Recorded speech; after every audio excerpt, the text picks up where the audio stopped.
দর্শক, এই মধ্যে আমি রংপুর হাসপাতালে দেখতেছি মুরব্বী দুজন শুয়ে রয়েছে। আসলে কারণটা কি তাকে তো জানতে হবে, তাই না? তো আসলে দেখতেছি এই মুরব্বী চাচা, তার নাকি পুরো শরীরেই ব্যথা। আসলে এই বয়সে এই বৃদ্ধ চাষি সব সময় তার শরীরে মেসেজ করেই যাচ্ছে। আসলে এই রকম কি অন্য কেউ আছে যে আসলে চাষির মতো পরিশ্রম করতে? আসলে স্বামীর কারণেই স্ত্রীর বেহেস।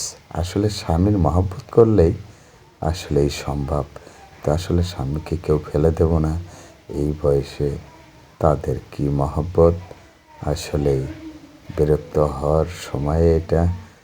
তো দেখেন কী অবস্থা, সারাক্ষণ তাই মেসেজ করে দিচ্ছে। মুরব্বি চাচা তো অনেক কান্নাকাটি। তার ছেলে নাকি আছে, সে নাকি অন্য কোথাও গেছে হয়তো ঔষধ আনতে।